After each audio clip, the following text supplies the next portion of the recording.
धन का मूल। एक बार की बात है, एक सेठ था। वो बड़ा ही कंजूस था। जीवन में उसने बहुत धन कमाया, पर कोड़ी कोड़ी दांत में दबा कर रखी। कभी किसी को भी एक पैसा नहीं दिया, यहाँ तक कि अपनी बीवी बच्चों को भी पैसों को हाथ न लगाने दिया। नतीजा ये निकला कि उसकी पत्नी और बच्चे उसे कटे कटे रहने लगे। पत्नी तो उससे बहुत कम बात करती थी। दोनों बेटों के साथ भी पैसों की झिकझिक लगी रहती थी। दोनों बेटे जवान हो गए थे, पर सेठ ने अब भी सारा व्यापार अपने ही हाथों में रखा हुआ था। लड़के पैसे पैसे को तरसते, मजबूर होकर वे वही खाते में गड़बड़ करके या दुकान का माल गुपचुप बेचकर पैसे हासिल करते थे। सेठ तो सारा धन तिजोरी में बंद रखता था। उसे जब बेटों की बेईमानी का पता चला तो उसे बहुत गुस्सा आया और वो उनसे हिसाब मांगने लग गया। जवाब में बेटे उसे ही उल्टी सीधी सुनाकर चले जाते हैं। एक दिन सेठ अकेला दुकान पर बैठा था कि एक गरीब सा दिखने वाला आदमी उसकी दुकान पर आया। उसके कपड़े भी फटे थे। वो सेठ से बोला, सेठ जी, सुना है आप नगर के सबसे अमीर आदमी हो। मैं बहुत गरीब हूँ, मुझे कुछ खरीदना है। क्या आप कुछ पैसे देंगे?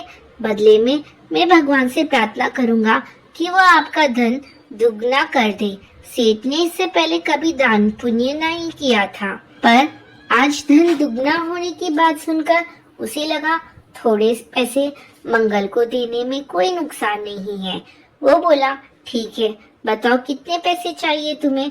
कुछ ज्यादा नहीं, असल में मेरी पत्नी मुझसे नफरत करती है, सीधे मुंह बात तक नहीं करती। बस आप मुझे इतने पैसे दे दीजिए जिससे मैं पत्नी का प्यार और विश्वास खरीद सकूं। धन से वो चाहे जो कुछ खरीद लो, पर पत्नी का सुख नहीं खरीदा जा सकता। यह मेरा अनुभव है। मेरी पत्नी भी तुम्हारी पत्नी जैसी है। कुछ और खरीदना हो तो मांगो पैसे। मेरे तो बेटे भी नालायक और कपूत है, मेरा सम्मान नहीं करते। बस मुझे इतने पैसे दे दीजिए जिससे मैं बेटों का प्यार खरीद सकूं। बेटों का प्यार खरीदा जा सकता तो क्या मैं ना खरीद लेता? इतना धन है मेरे पास। मेरे बेटे भी तुम्हारे बेटों की तरह नीरस, रूखे और कपूत है। सेठ ने निश्वास भरा। चलिए, वो भी ना सही, पर नींद तो खरीद सकूंगा। मुझे रात भर नींद नहीं आती। बस कुछ धन दे दीजिए, मैं आज ही नींद खरीदूंगा। पागल तो नहीं हो गए? सेठ हंसता हुआ बोला, भला नींद भी पैसों से खरीदी जा सकती है क्या? मैं खुद अनिद्रा का रोगी हूँ।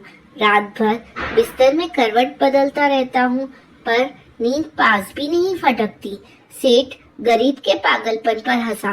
मेरा मन कितना अशांत है, तुम नहीं जानते, पर फिर भी मैं मानसिक शांति आज तक नहीं खरीद पाया। फिर तो आपके रुपये पैसे पत्थरों जैसे ही है, जिन पैसों से पत्नी और बच्चों का प्यार, नींद, मानसिक शांति कुछ नहीं खरीदी जा सकती। वो धन धन नहीं, कचरा है। उसे फिर तिजोरी में बंद करके सांप की तरह कुंडली मारकर उसकी रक्षा में क्यों दिन रात लगे हो? मैं तो आपको अमीर समझता था, पर आप तो मुझसे भी ज्यादा गरीब हो। और झूमता झामता गरीब वो वहां से चला गया। सेठ हक्का बक्का बैठा रहा। गरीब की बातें उसे परेशान कर रही थी। गरीब सच तो कह रहा था, जीवन में उसे इतना धन होते हुए भी कोई सुख नहीं हुआ प्राप्त। वो कितना दुखी और अकेला है। सेठ के मन में वैराग सा जाग गया। यह बदलाव देखकर पत्नी भी पति का ध्यान रखने लगी। उसने सारा व्यापार बेटों को सौंप दिया और शेष जीवन धर्म कार्य और पूजा पाठ में बिताया। दोस्तों, इस कहानी से हमें यह शिक्षा मिलती है कि मनुष्य को धन अवश्य कमाना चाहिए, जिससे वो अपने परिवार का भरण पोषण कर सके और उनकी छोटी छोटी जरूरतें और खुशी का भी ध्यान रख सके।